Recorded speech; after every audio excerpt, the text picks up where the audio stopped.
পিতামাতার খেদমত করতে হবে, পিতা মাতাকে সম্মান করতে হবে।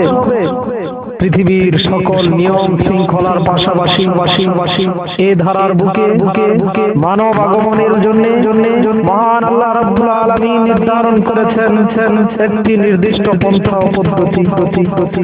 মহান সুমহান বিধাতার অপার আর পিতামাতার অক্লান্ত পরিশ্রম আর চেষ্টা সাধনার ফলেই মূলত একটি মানব শিশু এ ধারায় এসে হাসতে শেখে, কথা বলতে শিখে, এক পর্যায়ে সে পরিণত বয়সে উপনীত হয়। আসলে সন্তানের এই সকল অর্জন, সন্তানের এই সকল উন্নতি, সন্তানের এই সকল অগ্রগতির সব কিছুর পেছনেই মূল চালিকা শক্তি হিসাবে তারা কখনো প্রত্যক্ষ আর কখনো পরোক্ষ ভাবে প্রেরণা জুগিয়ে যাচ্ছে এবং ভুল হলে শুধরে দিচ্ছেন, বিপদে আপদে আগলে রেখেছে। এক কথায় মানব জীবনের প্রতিটি অংশ এবং প্রতিটি অনুকণাই এই পিতামাতার দয়া স্নেহের বাঁধনে জড়িয়া। আর এই কারণেই ইসলাম মুসলমানদেরকে আপন পিতামাতার সাথে সদা সর্বদা উত্তম ব্যবহারের নির্দেশ দিয়েছে। যেমন এক আয়াতে মহান আল্লাহ রাব্বুল আলামিন বলেন وَقَضَى رَبُّكَ أَلَّا تَعْبُدُوا إِلَّا إِيَّاهُ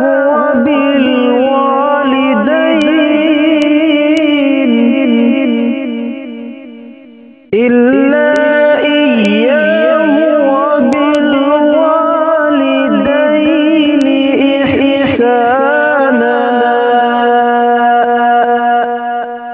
إِمَّا يَبْلُغَنَّ عِندَكَ الْكِبَرَ أَحَدُهُمَا أَوْ كِلَاهُمَا فَلَا تَقُل لَّهُمَا أُفٍّ ولا تنهرهما وقل لهما قولا كريما। আল্লাহ রাব্বুল আলামিন বলেন আর আপনার প্রতিপালক লোকদের জন্য ফয়সালা করে এই নির্দেশ দিচ্ছেন যে তোমরা একমাত্র আল্লাহর ইবাদত ব্যতীত অন্য কারো ইবাদত করবে না। আল্লাহর ইবাদত ব্যতীত আর কারো ইবাদত করা যাবে না। আল্লাহ ব্যতীত আর কারো গোলামি করা যাবে না। আল্লাহ ব্যতীত আর কাউকে উপাস্য মনে করা যাবে না। আল্লাহ ব্যতীত আর কাউকে রিজিক দাতা মনে করা যাবে না। আল্লাহ ব্যতীত আর কাউকে সন্তান দাতা মনে করা যাবে না। কোন পীরকে করা যাবে না। কোন মুরিদকে মনে করা যাবে না। কোন বুজুর্গকে এরকম মনে করা যাবে না। সন্তান দেওয়ার মালিক, শান্তি দেওয়ার মালিক, সুখ দেওয়ার মালিক, সব কিছুর মালিক, উপাস্য একমাত্র আল্লাহকে মনে করতে হবে। আর আল্লাহর ইবাদত ব্যতীত আর কারো ইবাদত করা যাবে না। আল্লাহ রাব্বুল আলামিন আবার বলছেন আর পিতামাতার সাথে সদাচরণ করবেন যদি তাদের একজন অথবা উভয়জন তোমার জীবন দশায় বার্ধক্যে উপনীত হয় তবে তাদেরকে উফ বলার মতো সামান্য কষ্ট দিবে না। উফ বলে এমন সামান্য কষ্ট তাদেরকে দিবে না। তাদেরকে ধমক দিবে না, বরং তাদের সাথে সম্মানজনক কথা বলতে হবে। সম্মানিত হাজিরিন, আল্লাহ রাব্বুল আলামিনের বাণী ওয়াকুল্লাহুমা কাওলান কারীমা, তাদের সাথে কথা বলার সময় সম্মানজনকভাবে কথা বলো। চোখ রাঙিয়ে কথা বলো না, মাথা ঝাঁকিয়ে দিয়ে পিতামাতার সাথে কথা বলো না। চরম বেয়াদবি। সূরা বনী ইসরাঈলের 23 নং আয়াতে আল্লাহ তাআলা ইরশাদ করেন। এমনি ভাবে অপর এক আয়াতে মহান আল্লাহ রাব্বুল আলামিন মানব জাতিকে লক্ষ্য করে ঘোষণা করেছেন ওয়া ওয়াসাইনাল ইনসানা বিওয়ালিদাইহি ইহসানা হামালাতুহু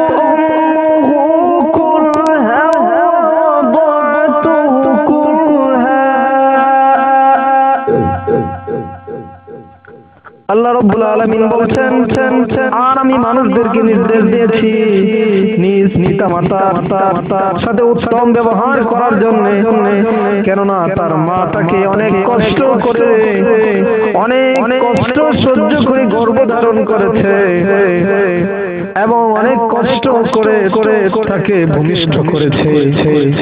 আল্লাহ রাব্বুল আলামিন মায়ের কষ্টটার ব্যাপারে বর্ণনা করেছেন, মা কত কষ্ট করেছে আমার জন্য, আপনার জন্য। এটা তো হলো পিতা মাতা জীবিত থাকা অবস্থার জন্য। আর যদি পিতা মাতা ইন্তেকাল করে চলে যান বা কারো জন্মের পূর্বে বা পরেই পিতা মাতা ইন্তেকাল করেন, তাহলে সেক্ষেত্রে সন্তানের জন্য কর্তব্য কি? মহান আল্লাহ রাব্বুল আলামিন তাও বলে দিয়েছেন। আল্লাহ রাব্বুল আলামিন বলেন ওয়াকুল রাব্বিরহামহুমা কামা রাব্বায়ানি সগীরা। আর হে আমার রব, আপনি তাদের উপর রহম করুন যেমন তারা আমার উপর বাল্যকালে দয়া করেছে। ছোটবেলায় আমাকে যেমন ভাবে আমার আব্বা আমার আম্মা দয়া করেছে, তুমি তাদেরকে এরকম দয়া করে আল্লাহর কাছে দোয়া করার জন্য আল্লাহ শিখিয়ে। মা কত কষ্ট করেছে, সারাদিন যন্ত্রণায় ছটফট করেছে, ব্যথার যন্ত্রণায় ছটফট করেছে। আপনি যখন মায়ের গর্ভে ছিলাম, মায়ের চোখ দিয়ে পানি বেরিয়ে গেছে, মা হঠাৎ চিৎকার মেরে উঠেছে, পা দিয়ে যখন পেটের মধ্যে গুঁতো দিয়েছি, লাথি মেরেছি পেটে, মায়ের কোলে প্রস্রাব করে দিয়েছি। বাবা সারাদিন মাঠে ময়দানে ব্যবসা বাণিজ্য কাজকর্ম করার পর যখন ঘরে ফিরেছে, সন্তানের মুখে যদি কান্না দেখেছে, শত কষ্টের পরও সন্তানকে কোলে নিয়ে কান্না মুখে সন্তানের মুখে হাসি ফুটিয়েছে, সন্তানের মুখে গালে কপালে চুমো দিয়েছে। এত আদর যত্ন যারা করলো, তাদের মৃত্যু যদি হয়ে যায় তাহলে তাদের জন্য দোয়া করো। আর যদি তারা জীবিত থাকে তাদের সাথে সম্মান করো, তাদের সাথে সম্মানজনক আচরণ করো, তাদের জন্য খাবারের ব্যবস্থা করো, তাদের প্রয়োজন যা আছে তুমি তা লক্ষ্য করো, তা পূরণ করো। পবিত্র কোরআনের পাশাপাশি রাসূল সাল্লাল্লাহু আলাইহি ওয়াসাল্লামের অসংখ্য অগণিত হাদিসের মাঝেও ইরশাদ হয়েছে পিতামাতার খিদমত সম্মান করার বিষয়। যেমন এক হাদিসের মাঝে মহানবী সাল্লাল্লাহু আলাইহি ওয়াসাল্লাম বলেছেন, নিশ্চয়ই জান্নাতের দরজাসমূহ পিতামাতার পদতলে। একই ভাবে অপর হাদিসে ইরশাদ হয়েছে আল জান্নাতু তাহতা আকদামিল উম্মাহাত, জান্নাত মায়ের পদতলে। অর্থাৎ মায়ের সম্মান ও খেদমতের মাধ্যমেই সন্তানের জন্য জান্নাত লাভের নিশ্চয়তা রয়েছে। আল্লাহ রাব্বুল আলামিন অন্যত্র বলেন ওয়াসাইনাল ইনসানা বিওয়ালিদাইহি হুসনা। আর আমি মানুষদেরকে তাদের পিতামাতার সাথে সদাচরণের নির্দেশ দিয়েছি।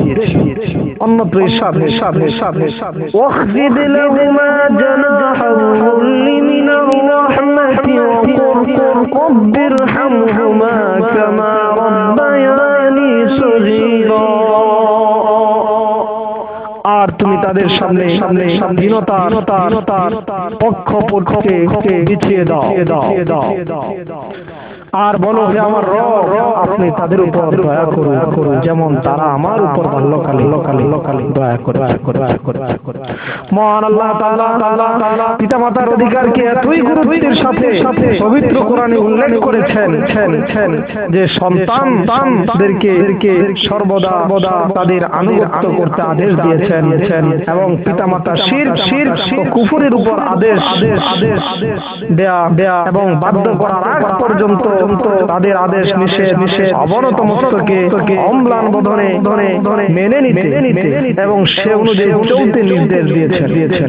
এমনকি যদি কখনো পিতামাতা শিরক ও কুফরের উপর বাধ্য করে তাহলে তাদের সেই নির্দেশ তো মানা যাবে না, ঠিক আছে, কিন্তু তদুপরি তখনও তাদের সাথে খারাপ বা অসৎ ব্যবহার করা যাবে না, বরং তখনও তাদের সাথে সৎ ব্যবহার বজায় রাখতে হবে।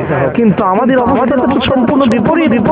পিতামাতার সাথে অসৎ আচরণ যেন আজ নিত্যদিনের সঙ্গী, সব সময় স্ত্রীর কথায় পিতার সাথে মাতার সাথে অসৎ আচরণ করা হচ্ছে, তাদেরকে লাঠি দেওয়া হচ্ছে। কিছুদিন পূর্বে পত্রিকায় পড়েছি এক পিতাকে এই বসার পিড়ি দিয়ে মাথায় আঘাত করে হত্যা করা হয়েছে।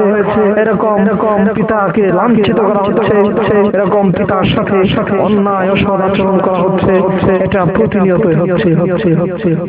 তাই পবিত্র কোরআনে ইরশাদ হয়েছে পিতামাতার সাথে সদাচরণ বজায় রাখার জন্য। আল্লাহ রাব্বুল আলামিন বলেন ওয়া ইন জাহাদাকা আলা আন তুশরিকা বিমা লাইসা লাকা বিহি ইলমুন ফালা তুতি'হুমা ওয়া সাহিবহুমা ফিদ দুনিয়া মারুফা। আর যদি তারা তোমাকে আমার সাথে শিরিক করার এমন বিষয়ের উপর বাধ্য করে যে সে সম্পর্কে তোমার কোনো জ্ঞান নেই, তবে তুমি তাদের অনুসরণ করবে না, তবে তাদের সাথে দুনিয়াতে সদ্ব্যবহার ও সদাচরণ করো। সূরা লোকমান 15 নম্বর আয়াতে আল্লাহ তাআলা এই কথাটি বলেছেন। এমনকি মহানবী সাল্লাল্লাহু আলাইহি ওয়াসাল্লাম পিতামাতার ইজ্জত সম্মান ও তাদের যথাযথ খেদমত করার বিষয়টি এতই গুরুত্ব দিয়েছেন যে কখনো ক্ষেত্রভেদে পিতামাতার খেদমতকে কারো জন্য জিহাদ বা তার চেয়েও বেশি সওয়াবের ইবাদত বলে ঘোষণা করেছেন। এক হাদিসে বর্ণিত আছে এক সাহাবী জিহাদে যেতে চাইলে নবী সাল্লাল্লাহু আলাইহি ওয়াসাল্লাম তাকে জিজ্ঞেস করলেন যে তোমার মাতা পিতা জীবিত আছে কিনা। সাহাবী বললেন হ্যাঁ। রাসূল সাল্লাল্লাহু আলাইহি ওয়াসাল্লাম ঘোষণা করলেন তুমি তোমার পিতামাতার খেদমতের মাধ্যমে জিহাদ করো। এই সকল আয়াত এবং হাদিসের দ্বারা আমাদের সামনে পিতামাতার সম্মান ও মর্যাদা কত বেশি এবং তাদের খেদমত ও ইহতিরাম যে প্রতিটি ব্যক্তির উপর অপরিহার্য কর্তব্য তা সুস্পষ্ট ভাবে জানতে পারলাম। মানবিক ও যৌক্তিক দাবি হলো পিতামাতার সাথে সৎ ব্যবহার ও তাদের যে কোনো সেবায় আত্মনিয়োগ করা। কেননা একটি সন্তানকে ভূমিষ্ঠ করতে গিয়ে একজন মা কত যে কষ্ট করেন তা পৃথিবীর ইতিহাসে অন্য কোনো কষ্টের সাথে তুলনা চলে না। 10 মাস 10 দিন সীমাহীন কষ্টের সাথে গর্ভে ধারণ, অতঃপর মৃত্যুর যন্ত্রণা নিয়ে তাকে প্রসব করা যে কি সীমাহীন ত্যাগের কাজ তা ভুক্তভোগী মা ছাড়া অন্য কেউ কথা বুঝবে না। সময় সন্তানের জন্য যে শুধু মা একাই কষ্ট করেন তা নয়, বরং পিতাও সমধিক যন্ত্রণা ভোগ করেন। এরপর একটি শিশু যখন জন্মগ্রহণ করে ধরায় আসে তখন থেকে তার পেছনে যে অব্যাহত মেহনত আর পরিশ্রম মাতা পিতা করে যান এবং হাসি মুখে সকল দুঃখ ব্যথা সয়ে যান, তার প্রতিদান জগতের কোনো বস্তু দিয়ে সম্ভব নয়। পিতামাতা এত কষ্ট করেন এত কষ্ট করেছেন আপনার জন্য আমার জন্য, এই পৃথিবীর কোনো কিছু দিয়ে এই ঋণ শোধ করা যাবে।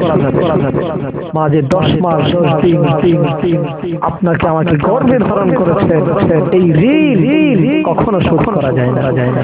মায়ের এক ফোঁটা দুধের ঋণ কখনো শোধ করা যায় না। সম্মানিত হাজিরিন, তাই সুস্থ বিবেক সদা সর্বদা নিজ পিতামাতার প্রতি সম্মান শ্রদ্ধা সম্মান এবং তাদের যে কোনো প্রয়োজন পূরণকে নিজেদের সৌভাগ্য নিজেদের কল্যাণ বলে মনে করে নিতে সামান্যতম দ্বিধান্বিত হবে।